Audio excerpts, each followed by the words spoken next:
नमस्कार। इन खबर में आपका स्वागत है। कहते हैं कि राजनीति संकेत और संदेशों से चलती है, और ऐसा ही है तो फिर गुंडा वाले विधायक रघुराज प्रताप सिंह उर्फ राजा भैया ने खेल कर दिया है।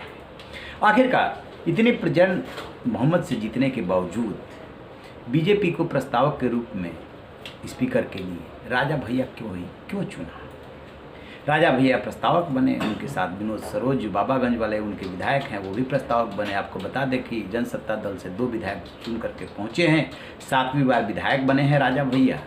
और इस तरीके से सब लोग देखते रहे, और भी तो कर सकते थे, लेकिन इसके पीछे खेल है। दरअसल बीजेपी के बारे में कहा जाता है कि वो एक चुनाव जीतती है और दूसरे की तैयारी करने लगती है। जैसे ही 5 राज्यों के विधानसभा चुनाव का परिणाम आया था, दूसरे दिन प्रधानमंत्री नरेंद्र मोदी गुजरात के 2 दिन के दौरे पर पहुंच गए थे। इस साल के लास्ट में गुजरात और हिमाचल में चुनाव है, तो उन 2 राज्यों का चुनाव अलग है, लेकिन 2024 की असली तैयारी हो रही है।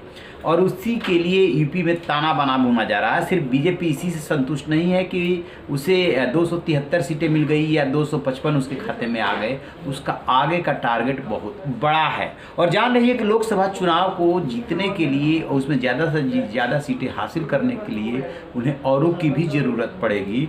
लिहाजा राजा भैया को भी साध रही है, ओपी राजभर को भी साध रही है, जयंत चौधरी को भी साध रही है। और सुना है कि शिवपाल यादव गृह मंत्री अमित शाह से मिलना चाहते हैं।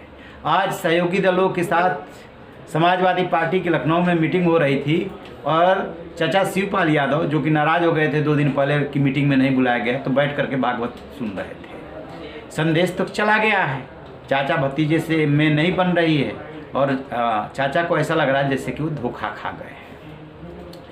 तो बीजेपी एक तो ये काम करने वाली है। दूसरी बात है, आपको बता दें कि जो राजा भैया ने चाल चली है, इसका उन्हें क्या चाहिए। तो समाजवादी पार्टी ने जो एमएलसी चुनाव चल रहा है, प्रतापगढ़ से विजय बहादुर को उतारा है, और बीजेपी ने पूर्व विधायक हरि प्रताप सिंह को उतारा है। ऐसा लगा कि राजा भैया के खासम खास रिश्तेदार भी हैं, दोस्त भी हैं।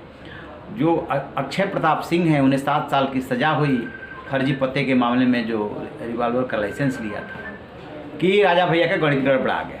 लेकिन इसी बीच में जिला जज के यहाँ अपील हुई, जमानत भी मिल गई और उस सज़ा को स्थगित कर दिया गया। फिलहाल तो अक्षय प्रताप सिंह ही चुनाव लड़ेंगे।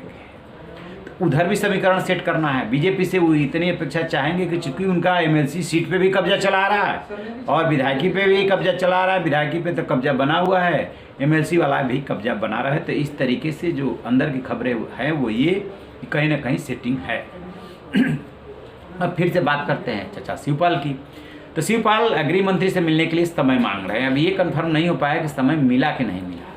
पिछले दिनों खबर आई थी कि जो सुभाषपा वाले प्रमुख हैं ओपी राजभर, उनकी मुलाकात हुई है गृह मंत्री से, लेकिन इसका खंडन खुद उन्होंने कर दिया था कि नहीं हुई है। लेकिन राजनीति में जब ज़्यादा नहीं होने लगे तो कहते हैं, जो राजनीतिक पंडित हैं वो कहते हैं कि समझिए कोई ना कोई बात है। आजकल ओपी राजभर कम ही दिखाई दे रहा है और कम ही बोल रहे हैं, जबकि वो बोलते हैं, खूब बोलते हैं, बेबाकी से बोलते हैं, कई बार अंदर की बात भी बोलते हैं। तो ओपी राजभर पे भी बीजेपी की नज़र है। और जयंत चौधरी ने ये कहा था एक प्रेस कॉन्फ्रेंस में कि चुनाव के दौरान बीजेपी के नेताओं ने, खासतौर से अमित शाह ने, एक गुगली फेंकी थी और जिसे कि मैंने ठीक से खेल दिया था। तो जयंत चौधरी ने भी ऐसी कोई बात नहीं कही जिससे कि बहुत कड़क बात हो या बीजेपी को लगने वाली बात हो। वो भी बहुत हल्के फुल्के अंदाज में उस बात को टाल गए। देखिए, इन पार्टियों के साथ सबसे बड़ी दिक्कत क्या है कि अभी आपने बिहार में देखा होगा वीआईपी, तो वीआईपी के पास कितने विधायक थे? 3 थे, और एक मुसाफिर पासवान की डेथ हो गई जिसको लेकर के वहाँ पे चुनाव चल रहा है। तो बीजेपी ने क्या किया कि ऑपरेशन करके तीनों विधायकों को तोड़ लिया। ठीक यही हाल इनके छोटे विधायकों का, छोटे दलों का है कि अब पिछली बार क्या हुआ था कि रालोद जो है, राष्ट्रीय लोक दल, उसका एक विधायक जीता था, उसको भी बीजेपी ने तोड़ लिया था। और अब की बार जो इनके विधायक जीते हैं, उधर 6 तो उनके जीते हैं ओपी राजभर के, और 8 इनके जीते हैं जयंत चौधरी के। तो कहीं ना कहीं इन लोगों को इस बात की आशंका रहती है कहीं कोई खेलना हो जाए, लिहाजा इनकी मजबूरी बन जाती है। तो अब ये देखने वाली बात ये है कि बीजेपी ने 2024 को टारगेट करके और जिस तरीके से अभी से प्लान बनाना शुरू किया है, योगी 2.0 में वो सब कुछ दिखा है, कितना जल्दी और कैसे ऑपरेशन को अंजाम देती है और कैसे इनको अपने पाले में लाने की कोशिश करती है, इस पे हमारी नज़र रहेगी। फिलहाल राजा भैया का खेल साफ नज़र आ रहा है। तो आप रहिए ना बेखबर, देखते रहिए इनका। Thank you.